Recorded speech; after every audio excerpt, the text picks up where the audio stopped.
Guztion ongiaren alde, lan egin dezagun urrats sendoz. Aurrez aurre begiratzeko garaia da. Inork ezin du atzean geratu. Eraiki dezagun komunitate berri bat. Bereizketa fisikoa ez da dadila handitu, eta ez gaitzala sozialki urrundu. Nahitaezko distantzia sozialak proban jarri du gure laguntzeko gaitasuna. Urrats sendoz, egin dezagun aurrera.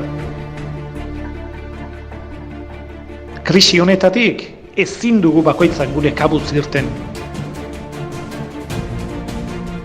Caritasek gizarte sare komunitarioa birsortzen eta kohesioa sortzen lagundu behar du. Izan ere, egoera honetatik aterako gara, baldin eta guztion artean komunitatea sortzeko gai bagara. Gizarte zibil indartua, gizarte oinarri sendo zehundua eta guztion ondasun sarez osatua.